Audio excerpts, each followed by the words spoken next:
Heather McDonald has got the juiciest scoop. When you're on the road, when you're on the go, Juicy Scoop is the show to know. She talks Hollywood tales, her real life Mr. Segment serial data and serial sister. You'll be addicted and addicted fast to the #1 tabloid real life podcast. Listen in, listen up. Woo woo. Heather McDonald, Juicy Scoop. Hello and welcome to Juicy Scoop. The fans are getting what they want. I have Chris Franjola back. Welcome, Chris Franjola, to the Juicy Scoop program. Thank you very much. I feel like I haven't been here in forever, so it is all new. Well, we've had the holidays. You've traveled. I know. Yes, ask, we're in the news. People ask about our relationship. Where are we? I get a lot of people, what is going on with you and Heather? And I was like, well, nothing. I mean, Heather and I are fine. We're good. Yes, we're just two busy adults. We're just two busy adults. And but no, we text each other when there's something that's significant, that or something that we want to secretly shit on. Right, exactly. And when we text each other, or I send you a DM reel or whatever, of like, look at this asshole. Yeah. And that's really what an adult professional relationship in Hollywood is about. Can you send snarky reels to each other and you don't have to even say anything? Right, and also I think it's just not just Hollywood, adult relationships, friendships. Yes. It means you see each other 3 times a year. I mean, that's basically. Otherwise, you just see your family, whether you like them or not. That's what you do, and you just got to do the appointed rounds. Right. Pick up the daughter, take her to school, pick her up, take her back. Pick her up, take her back, take her to. Of course, Mike. I'm now. You're out of that. Yeah. I know. My youngest is now 18. I know. Just last week, right? I fucking killed it. I can't believe I've accomplished what I've accomplished. Good for I you. have 3 kids that are. Mackenzie came to. We had a little birthday party at Lucille's. He and his 3 friends sat at one table, and a couple of the parents came, that we've known forever. And no, the boys didn't have their phones out. It was 4 men having a conversation, talking. And listen, I didn't think I'd be here. There were many a times I was like, I fucking failed. I wasn't there when they were little. Why didn't I do this? Why didn't I choose this school? Why didn't I put them in this program? Why didn't I hold them back? Whatever the questions. Right. So far, so good. Really, really working out. Mackenzie has a new job that she's starting on Friday. Really? Yes, she's going to be a PA on a very happening show, which I'll tell you about later. I don't want the trolls to come and try to kidnap her. Right. And but Drake's doing great. Junior in college. He had 2 friends that came to visit that were complete total delights. One's a year older, already has a job lined up. In automotive engineering, and has a job, and is like. I'm like, where are you going to live? He's like, I've been saving up my money for my summer jobs. I'm going to put a down payment on a house. I'm like, oh my God, how did I, very, very happy that. Well, congratulations. And I'm going to admit that I was wrong, because when they were growing up, I was concerned about the bacon and milk intake. And turns out, the chocolate chip pancake intake. Turns out they've, look at them now. I mean. Well, you know what? I was always concerned about the fact, being a horrible mother, that they didn't eat the vegetables and all that shit. Right. And I'm like, how are they still never having colds? Nothing's wrong with them. And they're just like meat and cheese. I used to dream that they'd eat broccoli. And then but I tell myself, I go, one day they're going to be shamed into eating other stuff by their peers or girlfriend or whatever. And one day Brandon was just like, no, I want to eat healthier. And he started jogging. Whoa. And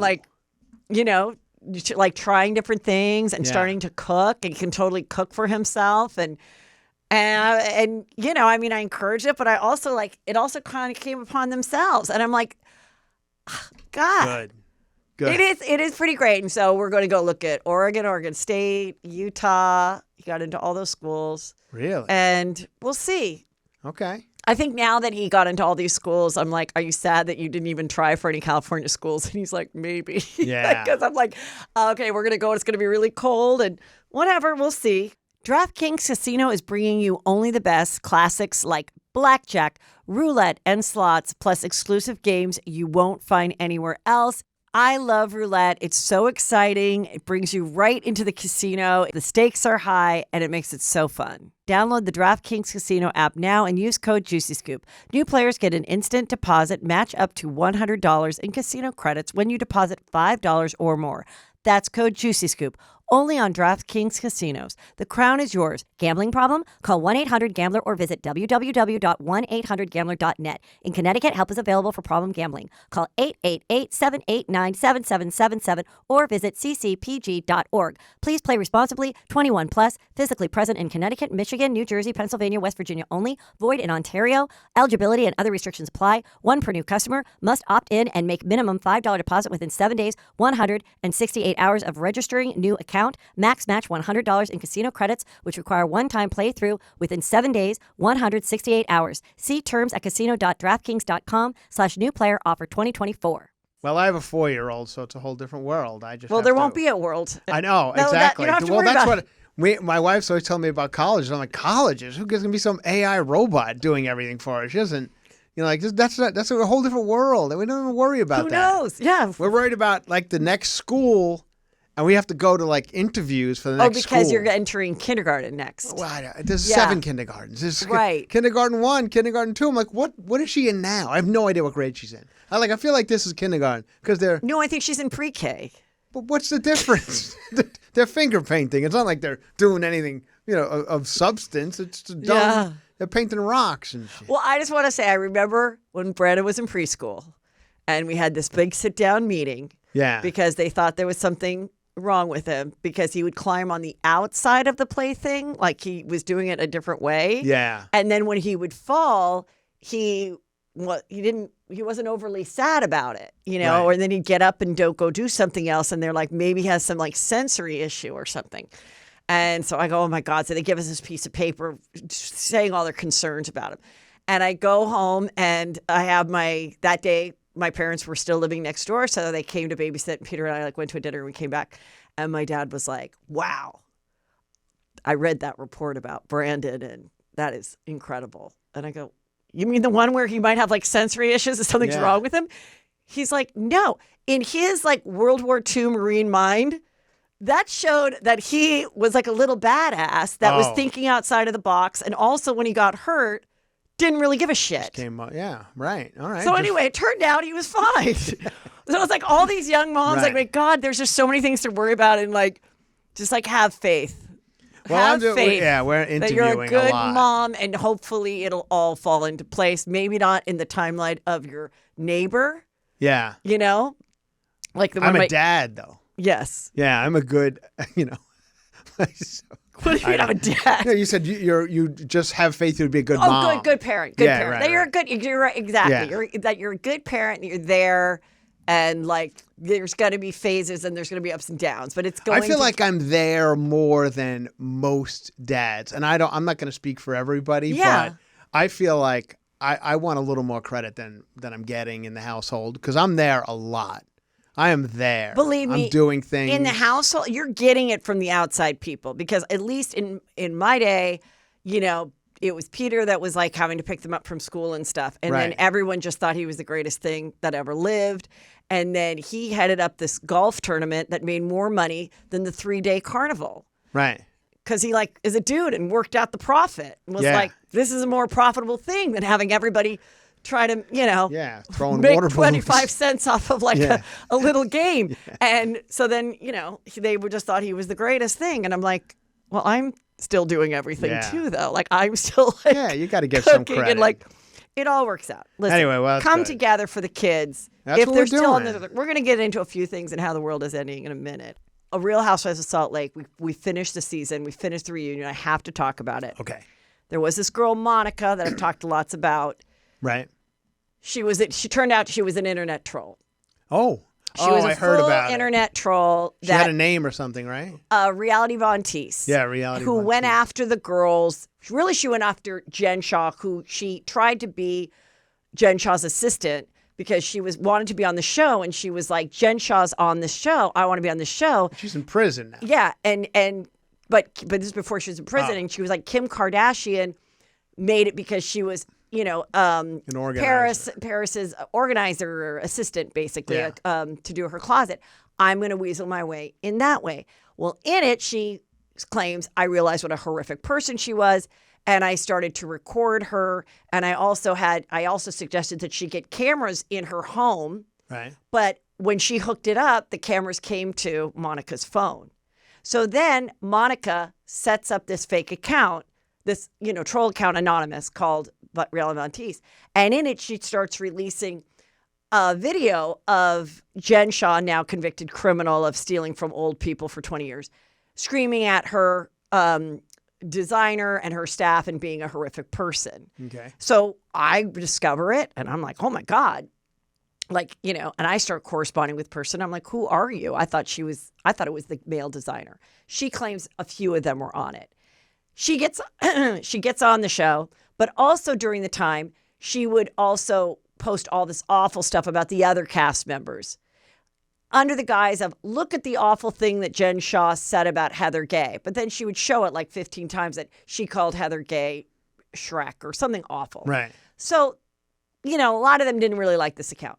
Then the account goes dark as far as she doesn't post anymore because she gets cast. She acts like she's friends with everybody and all this other stuff. And then the final scene is when Heather Gay realizes what she has done. Uh-huh. And, it's pretty dramatic moment in reality TV. And it's pretty, so then they have the reunion. And instead of her being like, you guys, I wanted to be on the show. I did this shady fucking thing, but I did really like you guys and I feel really bad about it. She just doubled down. Monica's just doubling down and she's like, so what? Like, so what? You're awful too. And like the production knew that I had a troll account. And Andy's like, no, they did not. We would have never hired you if we did. So then she kind of realized maybe that wasn't the lie to tell. So yesterday they announced, no, she's not coming back. Okay. Which I think is the right thing because they all are like, we hate her. We're never going to film with her. Yeah. She's the worst. Like, how can we trust her when she put out lies and all this stuff about all these other people? Then Heather Gay finally admits that it was Jen Shah, the convicted criminal, who gave her this black eye last season. They all got drunk and hung out. One morning she woke up with a black eye and she and Jen Shah acted like they didn't know how she got the black eye. And people were like, did Jen Shah get mad at you and punch you? And she was like, no. I don't know. What happened? Then she goes on a book tour and she kind of jokes about what could have happened, but she never says it.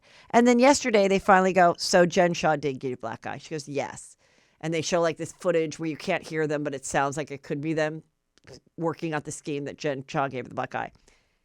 And that was it. And I'm like, but you never explained why she gave you the black eye. Did they fight or something? Like, did they get fight? Like, I was like, I needed to hear something like, we got really wasted and I said something and she jokingly hit me. I didn't think it was a big deal. And I woke up and the next day I had a black eye.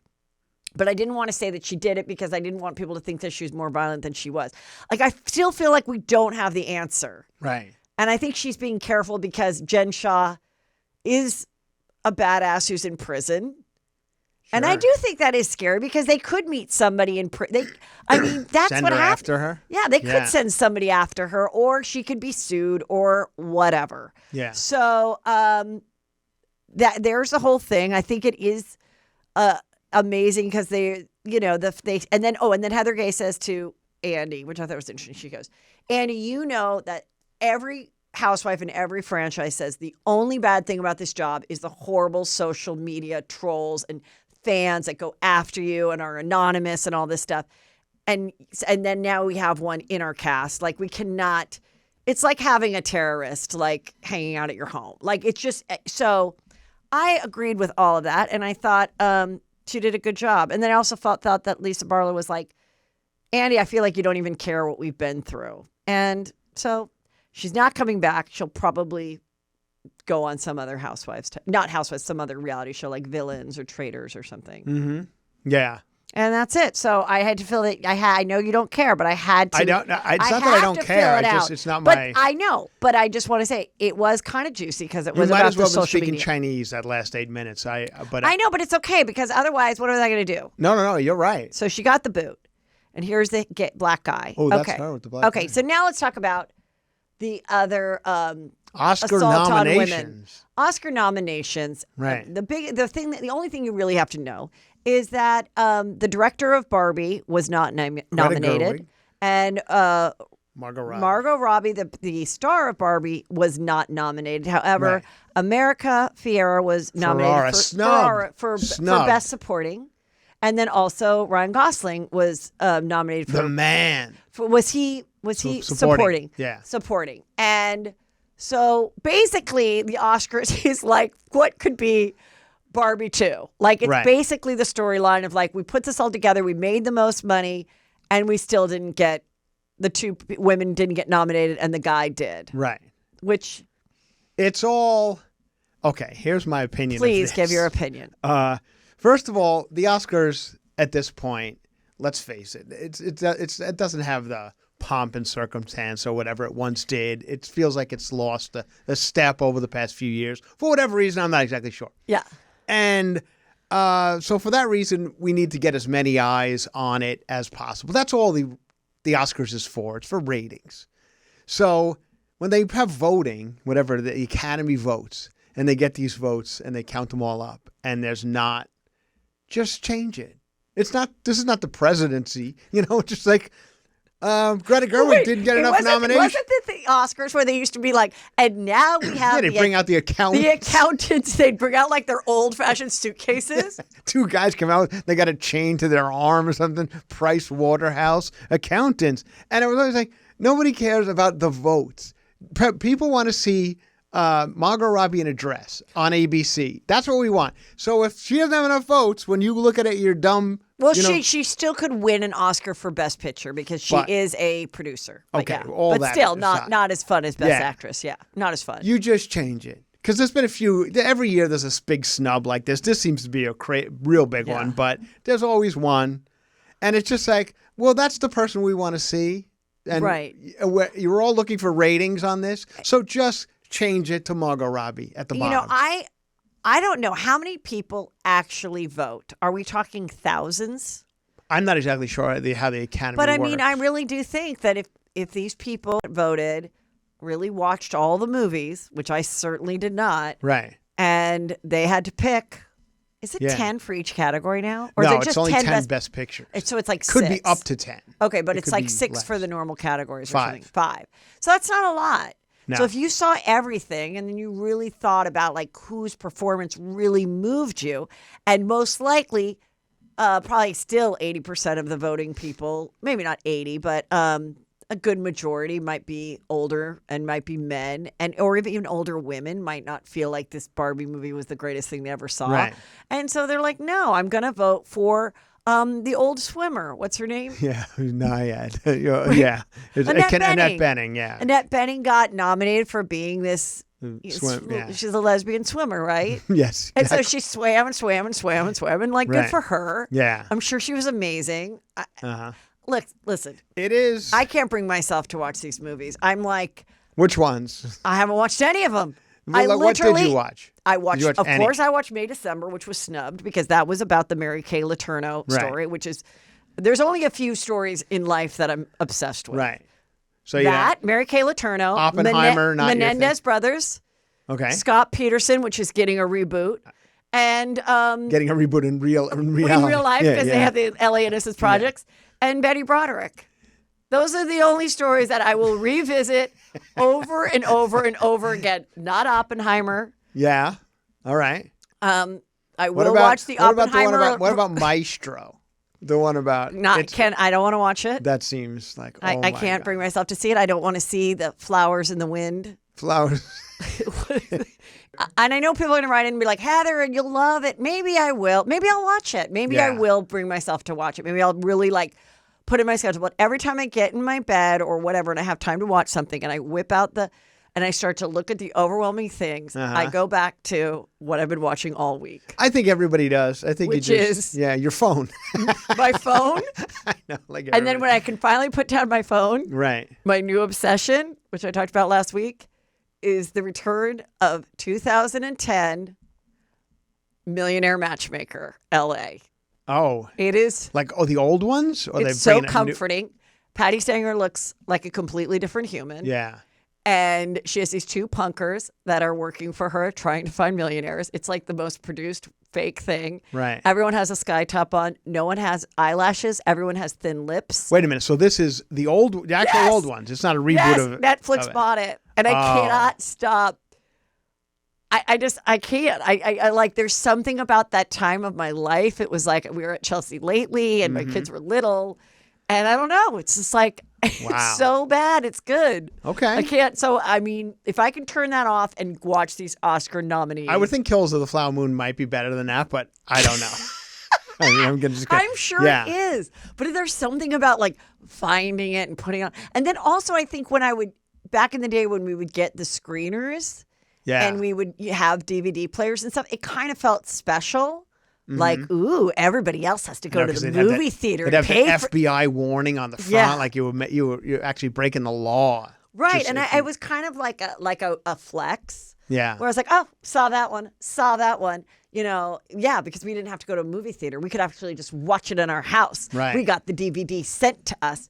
And now everyone can watch it in their house. I know. They can watch every single thing. Yeah. And there's no coup about it. There's no flex. Did you see Air, the Nike movie? No. I think you'd like that. I think you'd like it. Check it out. Okay. Ben Affleck. I feel terrible, but I'm just others. being honest. I'm very authentic on the Juicy Scoop show, and I just didn't. I'm going to give you 2 movies to watch, and I think you're going to like both of them. Okay. I'll give you 3. I'm going to give you Air. I'm going to give you a movie called Dumb Money about because they're interesting for several reasons. Okay, I heard about that one. Remember the whole thing about the people buying the stock for a GameStop? Okay. It's about that. Okay. Interesting story. And one about the guy who invented hot Cheetos. And this is real. It's very good. Is that a movie or a doc? A movie, directed by Eva Longoria. All right. Yeah, and it's the guy who came up with the hot Cheetos, and it's an interesting story. Okay. 3 guys who came up with a weird idea: Nike, Dumb Money, and hot Cheetos, and they're all very good movies. All right. So there you go. That's my. I did watch Saltburn. That's not an Oscar nominee, in my opinion. No, it's not. No, and it didn't get a nomination for anything. Because I mean, nobody wants to see somebody fucking the dirt or whatever. Like what? Somebody told me about it. I'm like, why do I need to watch that? And like he was licking cum out of his drain or something. I'm like, what?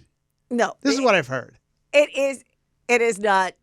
You do not need to watch. Okay, because the rest of it isn't that juicy.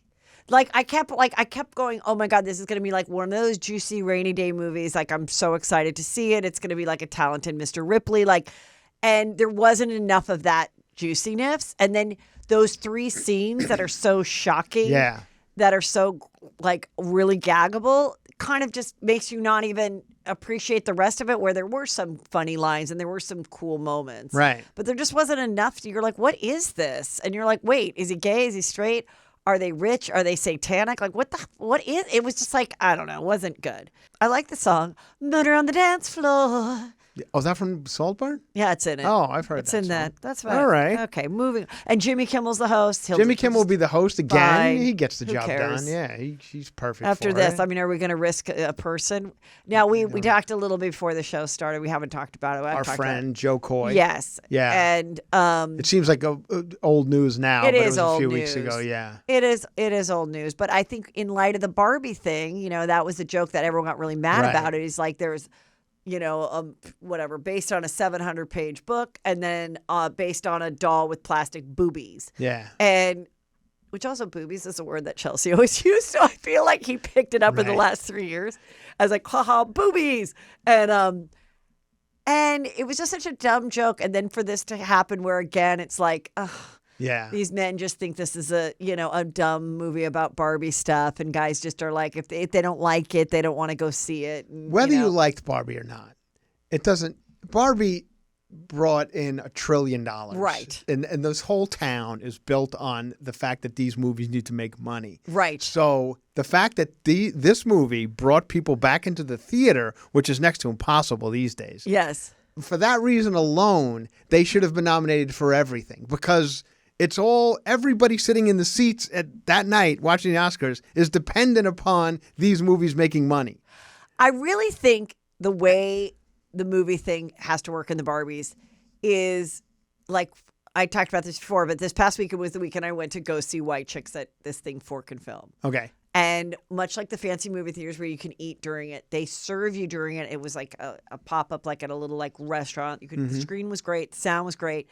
Food was really yummy. Creative menu that had to deal with like what we were watching on screen. Okay. And I brought Brandon and my sister and her kids and my friend Kathleen, and it made it an event. And I think that's what happened with Barbie. It's like you need to make it some kind of event. Like, so either it's a food thing or it's a show that's like, let's all dress up like Barbie. Let's all then, it's like when I do a live show, it's like, what's so great is the Juicy Scoopers get on a group text and go, okay, you guys, should we get 6 tickets? Let's all go together. Right. It's like about like getting a group together somehow. I agree. And not every movie is like that. And also, not every movie can be like the that. The one that did get the most nominations is Oppenheimer. I think got 12 nominations. And the only reason Oppenheimer was the success that it was is because of Barbie. For whatever reason, it was all tag, Barbieheimer, whatever it was. That's why. And Selling Sunset helped it. Selling Sunset? Yeah, the Oppenheimer Tiny Twins. Oh, is that their name? Oh yeah, is that their? No, it's Oppenheim Group. Yeah, that's right. Close enough. Yeah, those guys help too. I think they help too. I think they help. I mean, they should be invited to the Oscars. Yeah. They really, you know what? Like, oh my God, if I was doing it, maybe not the Oscars, but maybe if I was in charge of like the Golden Globes or whatever, I would have invited those little twins. Why? Just for fun. No. Just for fun. Just for fun. Yeah. Anyway, so that's my opinion on it. I mean, at this point, I think you almost have to correct it and say, all right, they're nominated. And then just give her the award for Best Director. Or all this talk will make people watch it. It's already made $1 trillion. Yes. Like, everybody's seen it. It's funny. You can always tell it's almost better that she wasn't nominated, the director, Greta, because then it's like, okay, motherfuckers. Yeah. Wait till you see my next one. Like, like for herself, but also for the world, it's almost better that she is not going to win for this. Yeah. Because, it's going to make her next project that hopefully, like, she's going to be that much more into it. I often wonder if they care about it, because Leonardo DiCaprio is also snubbed for Kills of the Flower Moon. And I wonder if he cares. Like, he's Leonardo DiCaprio. Like, I wonder if his agent calls him and goes, bad news. And he's like, sorry, I don't have cell service on my yacht. What? There's models everywhere. They're blocking. I can't hear. Yeah, he's like, so I don't have to go to the Oscars? Yeah. I'm fine. I always love it because it's like, well, I was sleeping. I actually forgot that the nominees were coming. And my agent or my PR person called me at 5 a.m. I thought someone died. I know. I was like, hello? And it's such bullshit, too, because it's like there's like 9 award shows leading up to it. You know damn well. And you're like, oh, what? You did it. You were nominated. Yeah. And then my team was at my doorstep with coffee and donuts. Or when they announce it, and it's like the people in the press are like, wow. You just hear that. Like, yeah. Do you watch the award shows? Are you still like a fan? I skimmed through them this year. I could skim through because, like, obviously, I was interested in Joe Coy and Chelsea, so like, I kind of got through it and I looked for the highlights and then, but once I have one on, I don't really turn away. Like if I commit to turning it on, I do kind of watch it. I do like the fashions and all that kind of stuff. I like the Holdovers too. Paul Giamatti. That's a really good movie. You should watch that one. I'm trying to give you movies that are under 2 hours that you can watch. No, I thought The Holdovers might be a good thing for me to watch with Brandon because he goes to an all-boy school. Yeah. So I thought, like, you might like get something out of it. Yeah. I made him watch Saltburn. Oh, no. Well. It's like child abuse. Why'd you do that? Because I was like, this is going to be a juicy movie. Everyone's talking about it. I didn't know what the scenes were. So the first scene was sucking up the cum from the bathtub. Yeah. Okay. Well, that's pretty gross for him. And then the next was, going down on someone that's that time of the month. Okay. Uh-huh. And then the third was the grave. Fucking the grave. Yeah. And then there was another thing that then he finally just walked out. Yeah. And there was only like 7 minutes left. And so then I was like, Brandon, it all like concluded. Do you want me to like tell you what happened? You want to come back and watch the end? And he's like, no. And then he guessed the ending. Yeah. So I was like, oh, I guess it wasn't that juicy if you had figured it out before. Right. And but he'll forgive me, whatever. Okay. Well, good. But maybe I'll watch that. Ladies, I have a New Year's resolution for you that's actually easy to keep. This year is the year to finally stop wearing uncomfortable bras. Support for today's Juicy Scoop comes from Honeylove. Honeylove has absolutely changed the bra game so you no longer have to deal with uncomfortable underwire without sacrificing support. You'll immediately feel and see the difference. Their bras are so comfortable. You won't want to take it off. For a limited time only, you can get Honey Love on sale. Get 20% off your entire order with our exclusive link, honeylove.com/juicy. Support our show and check them out at honeylove.com/juicy. So you guys, you know that feeling when you get home and you just like want to rip the bra off with the underwires? It's so uncomfortable. That's why I love Honey Love. I've been wearing them for a few months. I swear to God, I've even slept in it. It is so comfortable. I also love their leggings. Oh, that is another product that I'm just absolutely loving. They are leggings 2.0 to another level. They hold you in so tight, but without feeling compressive. They're cooling. They're comfortable. You are just going to love all of their products. Treat yourself to the best bras and shapewear on the market today. Save 20% off at honeylove.com/juicy. Use our exclusive link to get 20% off honeylove.com/juicy. After you purchase, they'll ask you where you heard about them. Please support our show and tell them that Juicy Scoop sent you. Start the new year with confidence thanks to Honey Love. DraftKings Casino is bringing you only the best. Classics like blackjack, roulette, and slots, plus exclusive games you won't find anywhere else. I mean, my favorite casino game is always slots because you just never know what you're going to get, and it's fun, and it's quick, and it's so exciting. Download the DraftKings Casino app now and use code JuicyScoop. New players get an instant deposit match up to $100 in casino credits when you deposit $5 or more. That's code JuicyScoop, only on DraftKings Casino. The crown is yours. Gambling problem? Call 1-800-GAMBLER or visit www.1800gambler.net. In Connecticut, help is available for problem gambling. Call 888-789-7777 or visit ccpg.org. Please play responsibly. 21 plus, physically present in Connecticut, Michigan, New Jersey, Pennsylvania, West Virginia only. Void in Ontario. Eligibility and other restrictions apply. One per new customer. Must opt in and make minimum $5 deposit within 7 days, 168 hours of registering new account. Max match $100 in casino credits, which require one-time playthrough within 7 days, 168 hours. See terms at casino.draftkings.com/new player offer 2024. Crystal Hefner. It's all coming out. The book came out. Mm-hmm. She's looking to change her name. She says the first time that she had sex with Hugh Hefner, it's the classic story now we've heard from everybody. No one's hiding the secret of what it's like. Right. You have to go in a room. He lays there. He gets hard somehow. He turns on the porn. And then you and the other girls have to hop on with no condom.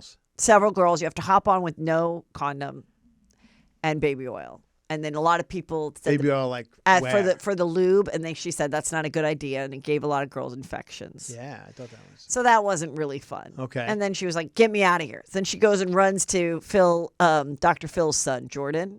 Okay. And they date for a while, but then she's like, "No, this isn't working for me either." So she goes back, and now she's like, "Well, he's pretty misogynistic."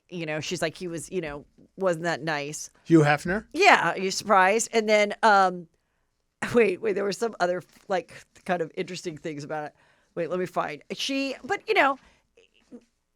then she's like, well, then I stayed with him, and I don't know what she was expecting it to be. I think when you marry someone that old, you're expecting that they wouldn't live as long as they did. Yeah. And that this sex would stop, and I guess it really didn't for a long time. She said, I was never in love with Heff, but I loved this old man in the ways that you're supposed to love your elders. She said, I ran straight to Jordan and hid from it all, moving in with Jordan. However, it felt overwhelming and intense. Their dynamics started to sour quickly since she went back. Then she said, I not only had Lyme disease, but I also had her breast plants were causing her illness. So then that wasn't fun. And then she also suggested that she might have been exposed to toxic and mold exposure, which totally makes sense. In the house. Because, old brown waterbed or whatever it was. I mean, there was definitely toxic mold in that house. A lot of oak and, a lot mahogany. Of oak, and it seems like nobody ever got a vacuum going in there. And that one old lady. Remember that old lady who was like his assistant, just sitting in a closet all the time? They'd pop in Mary. on her. She's like, oh, I'm sorry, Hefner's going to be late for lunch. There were unspoken rules. The number one rule of living in the mansion was you always had to adore Hugh. The second was a plastic surgery rule, which She claimed made the women in the house competitive. So who was going to get the best implants? She got a nose job and liposuction.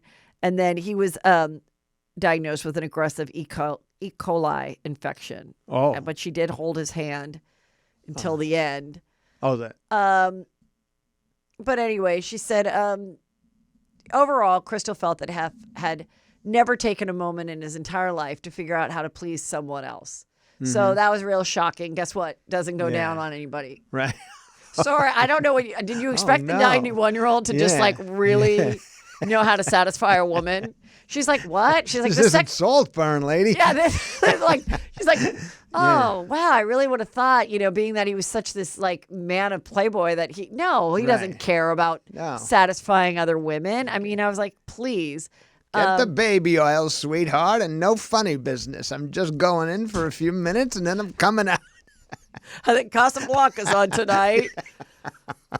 So that was my favorite joke he used to do. And like, just what a 22-year-old girl wants to sit on an old dusty couch and watch Humphrey Bogart movies. No wonder she ran to Dr. Phil's son. She's like, get me out. Like, I mean, in a way, I know I've heard this story a million times. Yes. Every Playboy Playmate tells their story about it, whatever. Right. And it's just like, well, of course it's all very interesting and you can sympathize, but there's also a side of you that's like, but you kind of knew what this was going to be. Like, what you think it was going to be. It's the Playboy Mansion and all that, And then weird. Once she got married, I mean, she was probably like, how many years do I even have to wait for this to end, soon? He's really quite old. But what they say, a woman who marries for money, works harder, is the hardest job that any woman could ever have. Yeah. Because it's a transactional marriage. It's never going to be on the equal level. You're going to have to agree to everything. Even if he's rich, trust me, you're not going to probably have a good out when you're ready to leave. Yeah. And then also it's the power thing. So like if she had tried to leave before to try to be an actress or anything, he still had a lot of power and connections. So he probably would have killed any opportunity she really had. Right. So she's probably just like, you know what, I'm just going to power through. And then it's been quite a few years since she wrote the book, and now she's setting out to change her name was the last thing I saw. Get rid of Hefner. Good. But Kendra Wilkinson said that she was got high at a Sublime concert the day that Hugh Hefner died, and she doesn't feel badly. So, good for her. Yeah. That's the way to turn it around. Yeah, good. Tristan Thompson has been suspended for 25 games for violating NBA's anti-drug program. Yeah, I saw that. I mean, this guy, he just can't stay out of trouble, huh? They said, according to the NBA, the Cleveland Cavaliers forward tested positive for banned substances, and it's called ibuprofen. And anyway, they are, I guess they're like steroids. I think so. Enhancing. So, all the stuff writes itself. Like he cheated on Chloe. He's cheated with Jordan Woods and with other women, and he had another baby with, and her whole family seems to stick by him and think he's the greatest dad ever. And now this thing is pretty bad. So when you are suspended, since you're, a dude. Yeah. So you missed 25 games. Isn't the season over by then? In the case of the NBA, no, I think there's 80-something games. So there's a lot. So then you're suspended for 25 games to make sure that the drugs are out of your body, and then they retest you, and then if they want you back, then they let you back in. Yes, exactly. And if I think he tests again, he's out for like a whole season, like next season. If it's the same rules as Major League Baseball. So, and then won't it be interesting if once the 25 games are up and they test him and there's nothing in his system, what if he just totally sucks? Well, he probably could. Yeah. Like without him. A lot of times that's happened. Like they get off and they just don't have the same career they once had because I guess this stuff works, See these guys hitting, 100 home runs. Right. And then they get off it and they hit 20 home runs. It's like, and then they're like, oh, but you're cheating. That's like the way people feel about Ozempic. You're cheating. Right. Yeah. Cheating what? I know. Cheating, wanting to get into a size 4 gene? Like, what is it your issue? Like, what do you care? That's the kind of way I felt about like the steroid era of sports, because if they're going to charge, you go to a baseball game now, it's $400 for a good ticket. Right. Used to be $10. So you want to see them all on steroids. Yeah, exactly. So I want to see 20 home runs. If I want to see ground balls to the pitcher, I'll go watch my daughter play softball.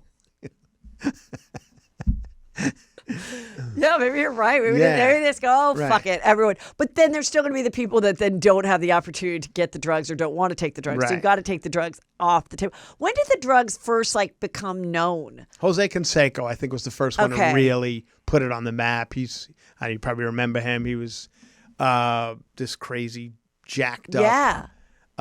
It was just, to look at that era, like you watch old. Is Jose Canseco the one that hates A-Rod?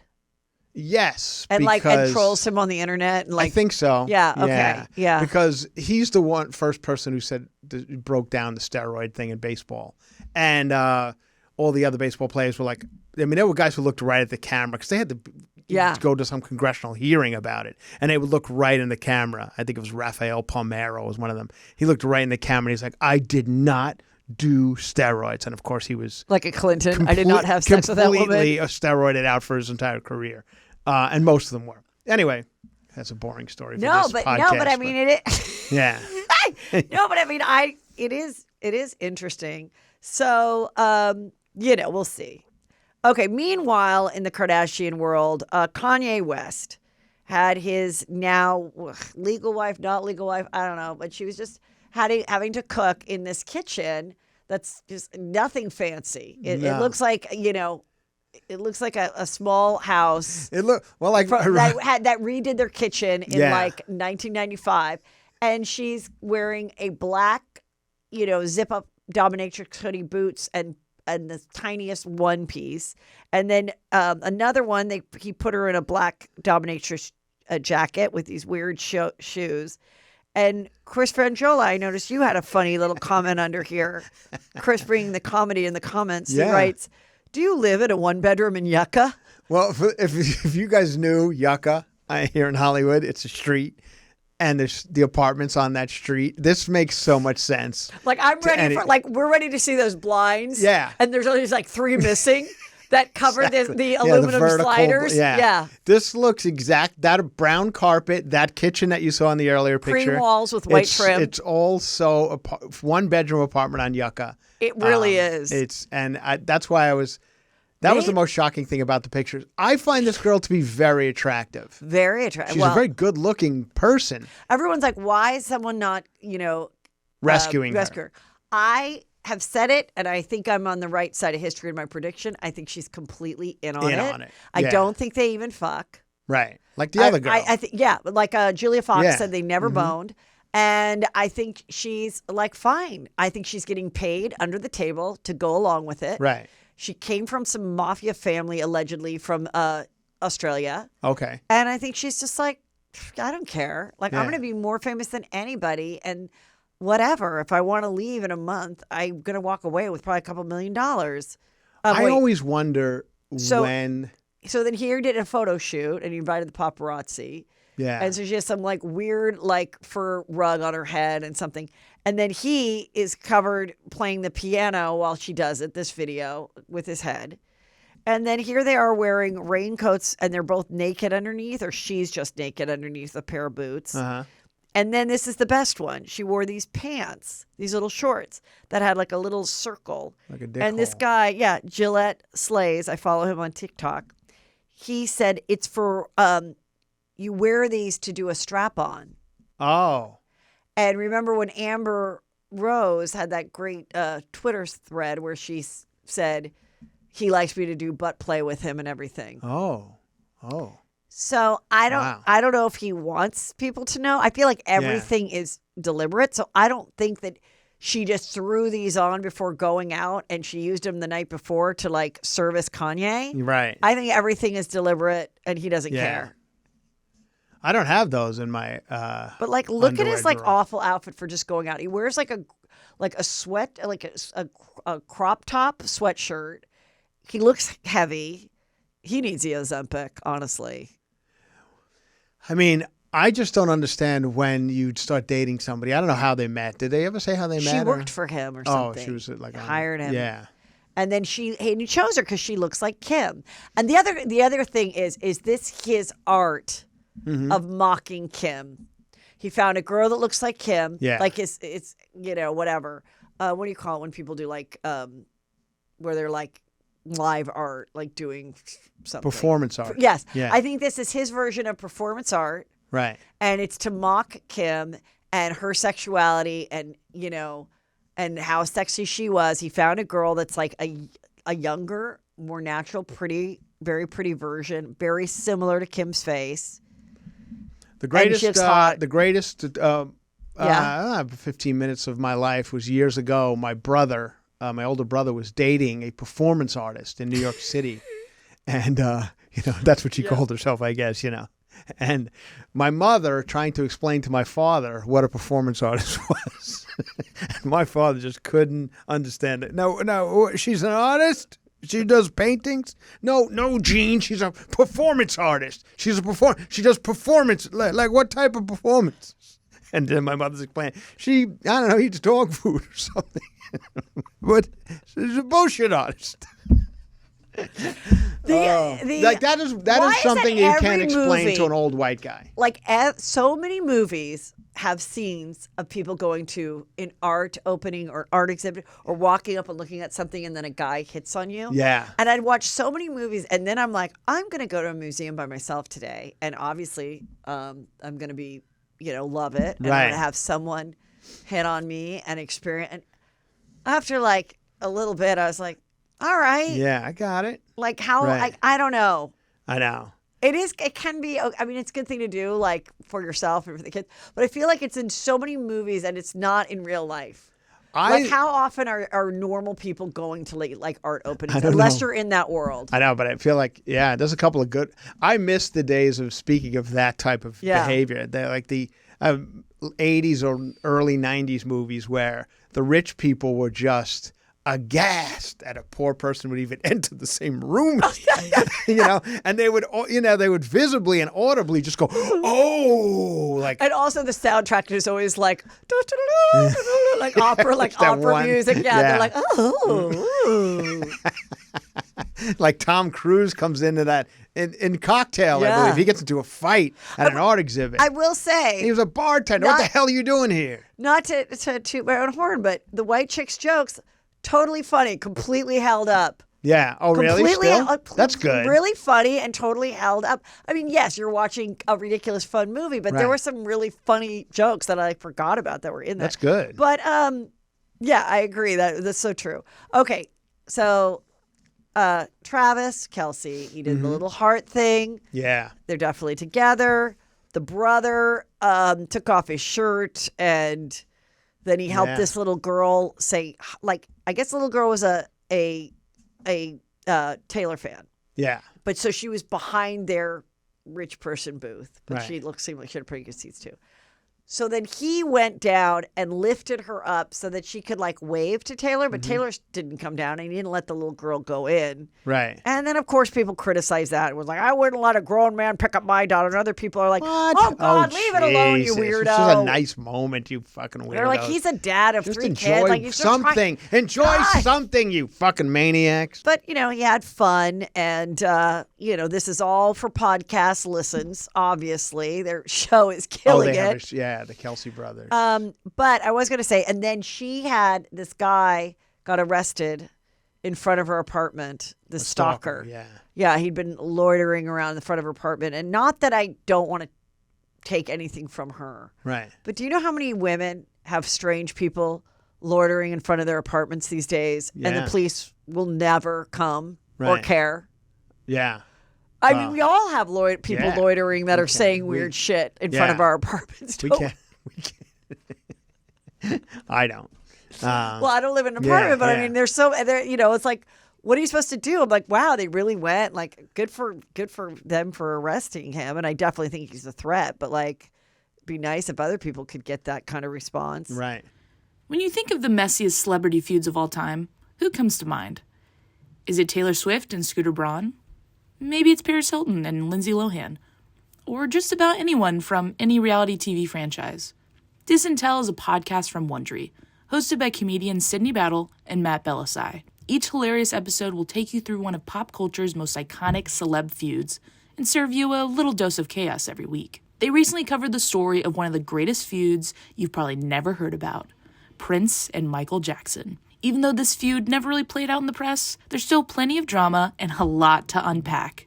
Or maybe you've never heard about the explosive and dramatic fallout between Kandi Burruss and Phaedra Parks of The Real Housewives of Atlanta. They went from TV besties to sworn mortal enemies, and the relationship ended with a criminal allegation that rocked Bravo and its fandom for years to come. There's nothing I love more than watching my favorite celebrities have beef.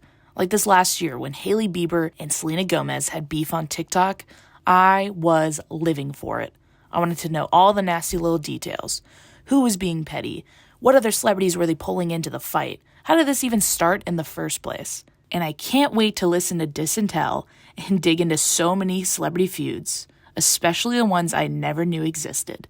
So if you're ready to gossip and add some more chaos to your life, follow Dis and Tell on the Wondery app or wherever you get your podcasts. You can listen to Dis and Tell early and ad-free right now by joining Wondery Plus in the Wondery app or on Apple Podcasts. Okay, this story is crazy. So this man... Also Kansas City Chiefs related. So, because they were watching the game. So They were Chiefs fans, yeah. These 4 guys were watching. They went over to this one guy's house, and they watched the game. Now, there was a 5th man who said, I left. And by that time, they were watching, like, Jeopardy. The game had ended, and I left. Something strikes me is that none of these guys are good at Jeopardy.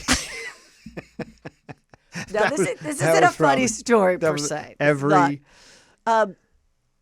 So anyway, the 3 guys that were left at the one guy's house, nobody hears from them. And they're like, well, wait, they went to this guy's house. They text him. They try to message him on Facebook. No one gets a hold of him. They watch the game on Sunday. Not until Tuesday did the owner of the house respond. And finally, they came to the house. People came to the house, and they're like, where are they?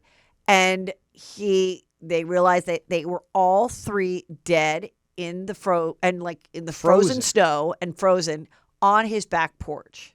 Right. So it always takes a while to find out like what is in their system, what happened.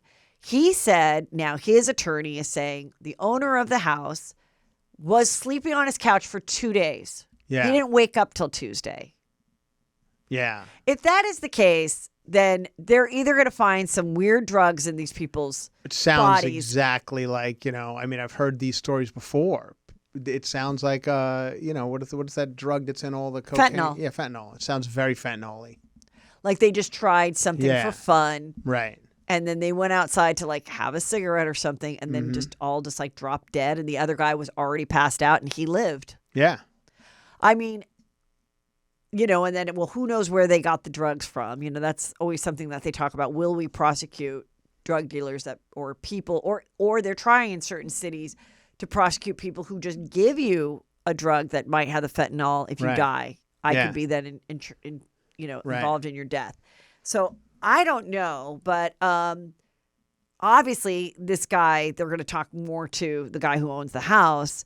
And I think that's a pretty good defense, is that I was asleep for 2 days. You think that's a good defense? I do think that's a good defense because I think it's going to turn out that we all did a drug. Right. And I passed out and they went outside and what's the alternative, that I killed all 3 of my friends and locked the door? Right. And let them freeze while I feel like made there's other pancakes? ways out of the backyard. Like if the door was locked, they're like, well, just go to the gate. Right. They must have died of something else. They didn't That's die what I'm of saying. freezing I to think death. they definitely died of a drug overdose, something. Right. And they were happened to be outside high or talking or whatever. And then just it all hit them at the same time. And he probably should have died too, but he woke up 2 days later. Yeah.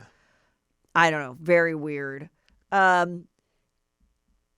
Sofia Vergara now says that she and Joe, her husband, they did get divorced because he wanted kids. And she was like, no. I'm, heading into menopause. I think she's 50 or close to it. Oh, she's 51. He's 47. And she has a son that she had at like 19. And she's like, I'm down to just be a grandma. Maybe in a few years he'll be a grandma. But like, no, I don't want this. And I thought it was the Chihuahua. I don't think that helped. Right. He had a little Chihuahua that was not into her at all. Oh, I didn't know. And then he brought around everywhere. He now has a new girlfriend who's like 33. Saw that. And I just feel like I think this sometimes can happen, but I think whether you're the man or the woman in the situation, how is this not like decided and agreed upon that you're going to have kids or you're not, or you're going to try and you're not? 'Cause I think he lied, and I think he told her like, no, I'm totally good. Right. And then they started having marital problems, and then he was like, you know what? I gave up everything for you. Like, I'm never going to be a dad. And then she's like, oh, fuck you. Go be a dad then. After what she's been through with the ex-husband who hijacked their eggs, those twin eggs. Do you know about that? Those twin embryos. So she had an ex-husband. Okay. And they had made embryos together. Yeah. And they had agreed that, if they didn't stay together, whatever, then the embryos would be destroyed. They break up. He's not a winner. He's nowhere near like her success. Yeah. She's worth hundreds of millions of dollars. And he is like, no, I would like to have these 2 embryos put into a surrogate and raise them. And she's like, no, we decided, I don't want it. Went on for years. Oh. And he got like all the religious people backing him. Like, these are 2 embryos that deserve to live because they're essentially a life. And in the end, she won to get possession of them again, to either donate them, destroy it, whatever she wants. But it was a good lesson for people to learn not to make embryos with somebody that you're not 100% sure you want to be with. I've always said that. That is a rule I live by. Everybody knows but this it. is why I'm like, girls, have the babies on your own. Yeah. Like, just get a donor sperm or whatever. And then, hey, if the guy comes along, great. And then when he's gone, he can't decide if your kid gets to play soccer or not. You're in charge. Anyway. So Manganiello lands on his feet. He's got a new girl. He's hosting a game. He's hosting a game show. I saw he's the host of Deal or No Deal on an Island. Yes. Oh. I feel like that's what you got to do with reality shows now. Just put it on an island. Just put it on an island. Yeah. So we got to get cute, put him in a bathing suit. Yeah. Yeah, and get him on an island. So it's Deal or No Deal on an island, and he's the host. Really? Yeah, it's called Deal or No Deal on an island. With the Meghan Markle I don't stuff? think there's suitcases. There's money hidden somewhere in the jungle, and you got to find it. Meghan Markle and Harry just went to Jamaica. Is that right? To do the red carpet for the One Love, the Bob Marley movie. Bob Marley movie. That one, I'll go see. Oh, yeah? Yeah, that I one. wouldn't have guessed that in a million years. I like Really? the music. Why not? Okay. Kind of light and see it. fun. Yeah. Go to a fancy movie theater. Yeah. Have a Mai Tai. Nobody fucking the dirt. You're like, all right, we don't need this. Let's just a couple Anyway, songs. Get us out of here. They're in Jamaica, and I'm like, I know that they hopped on someone's private jet for free. I just know it. Absolutely. What do you think they flew? Spirit? No, but I just wonder, who... Yeah. Who still wants to have them be the Oh, couple? Anybody would take well, that. I've heard some people have gotten tired of them mooching them. But anyway. Yeah, okay. So then she is now facing a lawsuit for the family members of the role that she's playing. So she's playing this female drug lord that comes out today, Thursday. On Netflix, right? On Netflix, yeah. a limited series, and she kind of changed her look and everything. I'm very excited. I think it'll be really good. And the relatives are saying, well, when we talked to Netflix about this and we told them stories off the record that we said, we don't want this being portrayed in the series, and now it is. So we're suing. I'm like, good fucking luck. Anyway, she's not worried. She was dancing in Miami with her girlfriends. Not childless because she has a child, but no babies in sight, doing killer movies and things she wants to do. I mean, she's on top of the world, Yeah, right? please, have some fun. Okay, Amy Robach and TJ Holmes, they get their podcast. This is not number one. This is getting press every single episode. What is going on? Have you listened to any of it? No. Oh, I have. It is so boring. It's so boring. Congratulations to you who does an interesting podcast and myself who do. Thank you. It's and not you too. easy. No. It's not easy. And I think people like this learn that. After 4 episodes, they're like, we're out of things to talk about. Well, and as you can see, this is what's happening. Well, she's getting bitter. Yeah, of course. According to this, she's getting a little bitter because she's like, they started to bicker and they had to start to have some awkward moments. These are the things that they've revealed on it. One, that they were functioning alcoholics after they were fired. Right. And they would go for a run and start drinking at 10, and he was having 18 drinks a day. The other one is they like to have shower sex. Okay. Great. The other one is that when they get in a fight, he basically does like the silent treatment and just goes away and like ignores her for 3 days or whatever, which is super annoying. And now she's like, if this doesn't work out between us, like I feel like it's got to work out between us because we've given up everything. And actually, I'm kind of pissed at you because I don't want to do this fucking podcast with you anymore. Now she realizes it's not that easy. Right. It's not that fun. And she'd much rather walk into a studio with people fluffing her hair and the whole world seeing her and being done at 10 and not producing her own shit and figuring out what we're going to say and arguing with this fucker. Right. You know? And so, yeah. So it's, welcome to don't podcasting with your spouse. Not to be this guy. But don't we all kind of want to see this one break up? I mean, in a way. Well, I mean, I'm the first. Because they're a little much. But I'm the first to admit that, you know, when I see that someone undeservingly gets a podcast and has articles written about them every day, when I think I've maybe been in the press maybe 10 times over 1,000 episodes, and because I don't have a PR person like, you know, funneling it through or calling Harvey Lund. So I'm kind of like, yeah, well, I won't be sad if this fails. Like, please, there's people that do this for a real job and we didn't have this. Oh, I'll just do a podcast after I got fired for like being married and screwing some guy that also was married. So who knows? This couple was on a flight. Yeah. And they demanded that their child, they had 2 free first class tickets and 1 economy. Right. The economy was in the child's name. And then they were like, well, we need another first class for the child because the child can't sit by themselves. And of course, anybody would be like, one of you can sit with the child up front and the other parent has got to go back there. Like someone's got to sacrifice. But I think they thought that would be their little trickery. Like, who's going to put a little toddler by themselves? And they're like, well, one of you. And the whole flight, they had to, everyone had to get off. And do you imagine? Oh, I mean, I feel like there's a lot of I have a lot of plane. There. This other one, they said, this guy looked out the window and saw that this flight was missing all these bolts on the wings. Yeah. So then they called and they said, okay, we'll fix it. But like, we probably would have been fine. So thanks for being such a narc and ruining our flight. I'm going to say this about the door that flew off the Alaska Airlines and things like this. That was crazy. And nobody got hurt. One kid lost a T-shirt. That's what I've heard. And other than that, but let's give some credit to the mechanics or whoever keeps these planes running, because it's shocking that incident is the only one that has happened in forever. And there are planes millions of flights every day, millions of planes, and nothing really happens ever. And that's what we should be focusing on. Not the one door that came off, but all the doors that stay on. How's that? Thank you very much, everyone. That's Delta Airlines. You know, wasn't it that those 2 seats where the door blew off, they were never sold? Or that no one ever sat in it? Nobody sat in it, yeah. There was one kid But don't you think that is like weird, either divine intervention or human intervention? Like, how is that? I don't know. I mean, I don't think who knows? But it's just, I watched the video of it, and I thought everybody was being really a little too calm. Like, there was one guy just sitting there.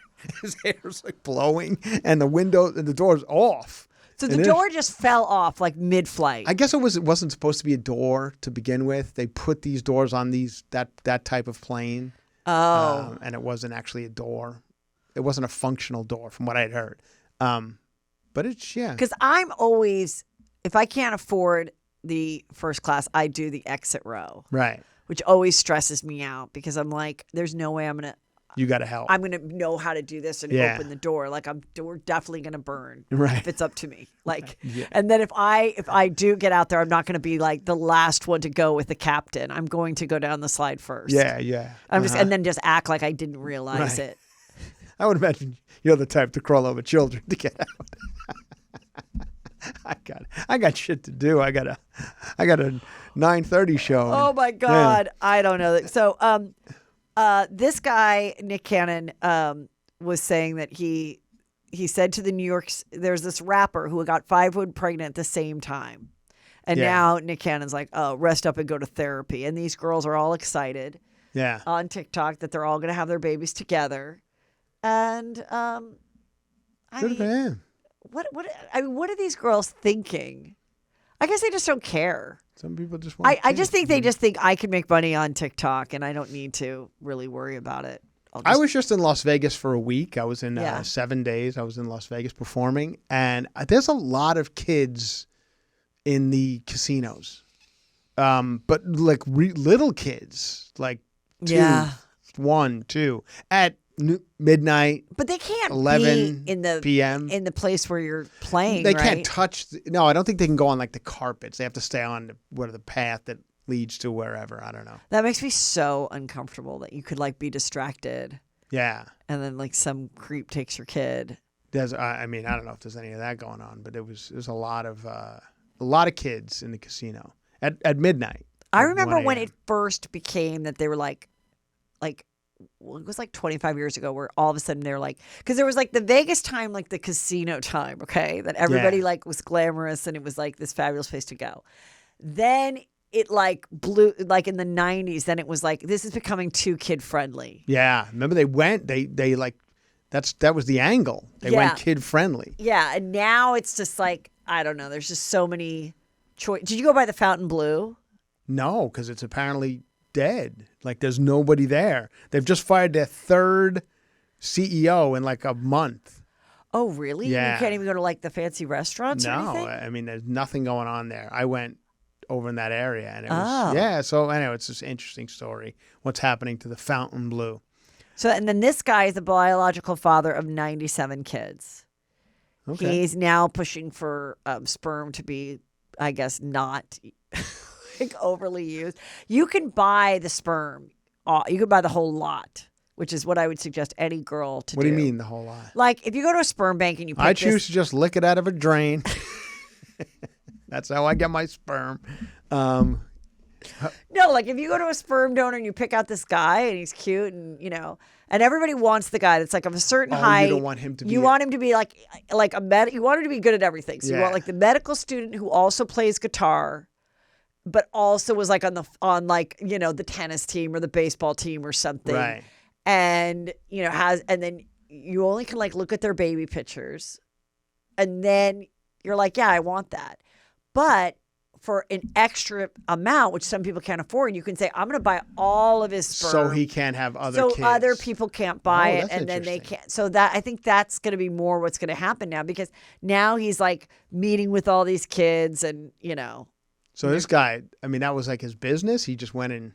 Yeah, he was an engineer and, and so he was smart and it was, easy money. And I guess, and just like a premium egg, he probably was a premium sperm donor and made a lot of money.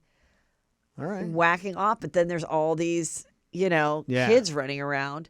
Now, Chris, get ready for the end of the world. Oh, no. Here Ancient zombie viruses are trapped in the Arctic ice. Yeah. And they could unleash a deadly new pandemic. It's a tangible threat. Yeah. I don't really understand the science thing, but I guess it's like as the snow melts, there could be something down in the earth that could like come up and be like really fucking gross and take us down. Right. Yeah. I mean, isn't this like the plot of like the creature from the Black Lagoon or things like that? Yes, and like there's this, and then the next thing I saw was spring of 2024 maybe buzzing with an explosion of more than 1 trillion. How do you say cicadas? Cicadas. Yeah. The first time they're going to hit in 221 years. Yeah. And I'm like, all right. But what happened? Remember when there was all like those birds that showed up or all those just dead fell birds? Out of the sky. Yeah, they just fell out of the sky. There's all that weird shit. There's aliens. And then I'm still like, wait, you know what we haven't heard about this week? The list, the Epstein list. Where are they? Where are they? We still don't know? No, I think it came out. It just wasn't that exciting. It was like people we all heard before. Oh, is that it? Yeah. I mean, as far as I know, I don't know. What I had read was Bill Clinton and, Prince Andrew and David Copperfield. And we're like, yeah, obviously. Yeah, well, that was, we heard that. I know. I feel like it was like such not like a juicy scoop. I think that's what happened. It wasn't as juicy as everyone was hoping it was going to be. Ooh. Well, there's just no, but there's still, I think like where is the evidence? Or if they really did collect all that stuff and they have all these videos and stuff, it takes someone to be like, yeah, okay, let's share it. And whoever that person is getting paid to say, oh, we misplaced it. It's in the storage units on the Palm, whatever. See, for some reason, to me, the Jeffrey Epstein story just doesn't do it for me because I'm like, what? Old men are perverts? Like, yeah, that doesn't surprise me at all. Like, none of this, like, especially the people that are talking about. I'm like, yeah, well, we all knew that about like a Bill Clinton type. I can see that. Some of these people. Like, if I saw something like, even the David Copperfield one, we all kind of knew he was a little pervy. Well, That's been and I out also there just before. think, like, I remember I did like a follow up on it, and it was like my worst episode. And I thought like everybody would want to know about this. And I'm like, I guess just like anything, they just get over it. It's like Kim Kardashian is now the face of Balenciaga, and everybody's like, so what? Yeah, right. And it's like, yeah, everyone gets over everything. That's why because I think people have shit to do, and people have like. Well, I also think it's like honestly, in the scheme of things, this like the internet world that comes together. That's not the mainstream media that really tries to get like people upset and everything. It's still such a small percentage, right? That like writes in and demands that somebody be canceled for saying something or. Oh my gosh, look at this. And I was very into the Balenciaga thing. I thought it was really, I couldn't believe it. Now I look back and I'm like, was that a plan by Balenciaga this whole time? To get people to come just to get us talking? Was it all set up? Because there were no children that were really abused. Right. It was just a weird situation. They put them in and then they had the papers on the ads. And I'm like, and then everyone just didn't say anything about it. Now everyone went to the Balenciaga fashion show, and everyone's just like, "I'm fine with it." You know what I mean? I don't like. I've seen that. I don't like the sneakers. It's about too big of a bottom on it. I don't have a big old sole on the Balenciaga sneaker. I'm not a fan. All of the stuff, I just feel like I finally, could afford, some labely nice things. Sure. And I'm so incredibly turned off by like the robberies and the counterfeit and and this. Yeah. And like people that are just wearing a big shirt that just like Gucci. Like I'm like, I don't want any of it. Like I just feel like. So what do you go with? I just go with normal clothes. I just go like I'll buy like a nice Vince blouse or like a fitted black blazer that's like, not a label-y thing. Like I don't know. I'm not, I can still afford like a nicer product, but like I don't know, it kind of bums me out because I'm like, I was just getting kind of excited about it. And sometimes I'll see something nice and I'm just like, I'm turned off. Okay. I got I was once again in Vegas for 7 days. And you start to lose your mind a little bit if you spend that amount of time in a casino because you don't really go outside. Yeah. And, there's the real nice shops in Vegas. Right. And then there's just like these, I don't know, kind of just shops. Yeah. Where they got like button-up shirts with like dragons. Still that look, you know what I mean? The kind of an Ed Hardy almost. Right, That's still going. Affliction, whatever that was. That's still out there for some, I guess. But then I saw a hat, like a, what do they call that hat? Like a bucket hat? No, like a pork pie or pork pie something. You know what I mean? Like not a bucket hat, like a fedora. Okay. Pork, I think it's.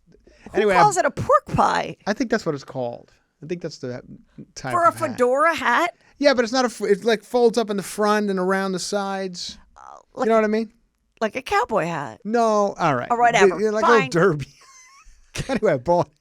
Like I know by Thursday. Okay. I kept walking past it every day because I had to walk the same route to the comedy club. Yeah. How much was it? Maybe I'd be this guy finally. I'm like, because I think I could. I'm getting older. People tell me to wear hats in the sun. I'm like this, but I can't. Baseball hats are not accepted everywhere. I don't look like that guy. Yeah. So I got this, and now, but that is a type of person. You know what I mean? I'd have to change my whole lifestyle to wear this hat. And I brought it home, and my wife said, "Get that fucking thing out of this house." Wait, I need to see it. Do you have a photo of it? I don't. I was going to bring it today to show you, just for fun. And I forgot. So it is kind of interesting when you're like, am I going to be that person? that's what there are certain looks that you now your whole life has to be around that look. You know, like those Betty Page rockabilly guys, you know, that look. You got to drive a 1956 car. Like the whole look is encompassing. Yeah, you got to do the whole show. Yeah. Put on the whole show, you know. Right. Or you're going to be that person that buys like the old rock and roll. Sometimes I do see like I did get like a cute Kiss t-shirt just because it was pink and cute and looked really cute. Right. And yeah, I mean, my brother made Shannon and I be Kiss for one Halloween. Mm-hmm. I was the drummer and she was the cat. The drummer is the cat? No, I was the drummer cat and she was Angel, the star. Yeah. Okay. And then he made us Paul Stanley. Yeah. Then he like made us like the cardboard things, put foil on our shoes. It was so cute. And I've gone to a Kiss concert and all that stuff. And so I'm like, all right, I feel like I can buy this shirt. Yeah. But like I worry about that too. Like sometimes I like the look of it because it's like that look of like an old fashioned rocker shirt that's like a little bit frayed at the top and it's a little bit fitted, but then you wear it with like a cool blazer and jeans and it's like hot look. You're hip, but you're not trying to be too young. You're kind of still covered up. But then I'm like I feel like I would quiz you on the band. Yes, I feel like I'm so scared to be quizzed because I don't want to be that girl that's like acting like I'm into this band now. Like Chelsea Handler. Yeah. She was. I saw her wearing a Bauhaus shirt once, and I'm like, she didn't even know who She's never heard a Bauhaus song. Yeah. So, that's there is the certain always, look. It's you know how I had predicted that vaginas would be like the new thing just because everyone's getting so naked, right? And I just saw an ad for Kate Hudson's Fabletics. Okay. I don't know if she's still part of it. Maybe she's not. And they're, like the stretch pants everyone wears all the time. Right. With just big holes cut out on either side of their hips. Oh. And you're supposed to go out like that. Yeah? Yeah. Wow. And kind of like Kanye's girlfriend with the hole yes, right in I just think like everyone's just like naked now. Well, once again, going back to Vegas, and this was a story I wanted to discuss with you. Nobody's drinking anymore. And that, I don't know if you've seen this. This is the trend. Mocktails everywhere. Nobody's drinking. Even McKinsey says that people aren't drinking, my daughter, drinking like they used to. And the bars are having to come up with like trivia nights and stuff. Everything. Just to get people in there. And mocktails bars are like closing at like 12 instead of 2. Well, everybody's closing at 12. There's no late night. Late night's gone. Okay. So just like going to the bar, whatever. Yeah. The days of, kind of like that show you're watching, like that era. Yes. Seems to be over, which is fine. I mean, I'll step aside, but I don't know what's replacing it. Is it holes in your pants? Because now mocktails are it's vagina cleavage. Is that whatever? It's the part of where your vagina meets your thigh. You're supposed to show that off now. Really? I'll at least it's something. Where it's not, because I feel like right now it's giant pants, mocktails, and it's like, all right, where's the fun? So with the mocktails, you mean they're going to the bar, but they're not getting alcohol? Is that because we're in dry January or whatever that is? No, I mean, I think it's beyond that. But there are now bars in New York City that are mocktail bars. They don't have liquor. And quite a few. So then they don't even have to have a liquor license. No, so then that saves them money, right? And mocktail, I mean, it's like juice, It's just like, well, I know that's the whole thing. Yeah. Like, I'm kind of like, okay, well, you're still paying like $12. Yeah, for cranberry juice. I mean, I'd rather get like a pressed juice. Right. And also, that's still like a lot of calories if you're going to have that juice. I tell you what else I did. What? Speaking of drinking, because I don't want to. I mean, I'm not a crazy drinker, but I didn't want to give it up. Once again, you're in Las Vegas for a long time. You pass these places they call Fat Tuesdays. You've seen them all over. They got them in all casinos. What on the are they, Strip. Fat Tuesdays? Fat Tuesdays is a place where they just have a line of daiquiris. Oh, yeah, and you get the long drink, and you just drink it up and down the thing. And you could buy... It's probably like 1,000 calories. Go on. But who cares? Yeah. I got 3 feet of daiquiri here, bitch. Now let's have some fun. It's like the size of your leg. So you could literally buy... 1 foot, 2 foot, 3 foot, and then get picked from like 10 different flavors, and they just. I want to barf right now. Big straw, and you just walk down the strip, and I did it. I was like, I'm going to do it. I'm losing my mind. It's Thursday. And did you get a real buzz? Because I feel like there's probably not that much alcohol in it. I did because Did you get a brain freeze? Get a little brain freeze. Oh, my God. But 3 feet of daiquiri, I finished. What flavor did you get? I got like a coconutty one. It was nice, like a pina colada. Well, of course it is. It's like 10,000 calories. And then It's like delicious. the guy's like, with that one, with the 3-footer, you get a refill, free refill. I think I'm good with I don't need 6 feet of pina colada. But I mean, and then you see people taking them home. You see them in the airport. They got them in their luggage. I'm like, how are you going to use it again? Honey, I have my 3-foot daiquiri glass. The company's here. And also, I feel like, okay, we went to a restaurant last night to celebrate Brenna's birthday. Yeah. And we had some parents there, And so the waitress comes, and she was really nice, but she was young. And so our friend is like, I'll have this kind of tequila on, make it like a Cadillac, whatever margarita. Right. And comes back, and it's like completely wrong. And so he's like, I'm so sorry, but no, I mean, I don't drink that much. Like, this is what I want. I want the top shelf tequila. Right. I want the da-da-da. And then Peter orders like a Cadillac margarita and a mojito comes. And then so at a certain point, I'm like, I also think that the wait staff that they can get now, really don't know what's up. And so at a certain point, I'm like, I think you guys both need to get up and talk to the actual man who's making the drinks because this just isn't going to work out. And it's true. It's you don't want to be a dick, but you're like, I want what I want. Right. I don't. If I'm going to have the calories and the buzz, I'm trying to be good. Yeah. But no, there's a whole campaign going on, a smear campaign against alcohol. I know. That's what I'm saying. I mean, it's just does absolutely nothing for you, and there's nothing good about it. There's no upside. This woman, she was on Good Morning America, and her students surprised her with because she was a high school teacher, and they gave her a big thing, Good Morning America, just a few years ago, right before the pandemic. Or something? Yeah. No, because whatever her thing was being dismissed, whatever art or something. Well, then everybody goes on COVID and Zoom, and that is where then she meets this boy that's a senior in high school, and she's married and was 35 or something, and and then started having sex with him. Oh. And, but I guess it was after, that was one good thing during the Zoom years. Yeah, you couldn't have sex. You couldn't have sex with your students.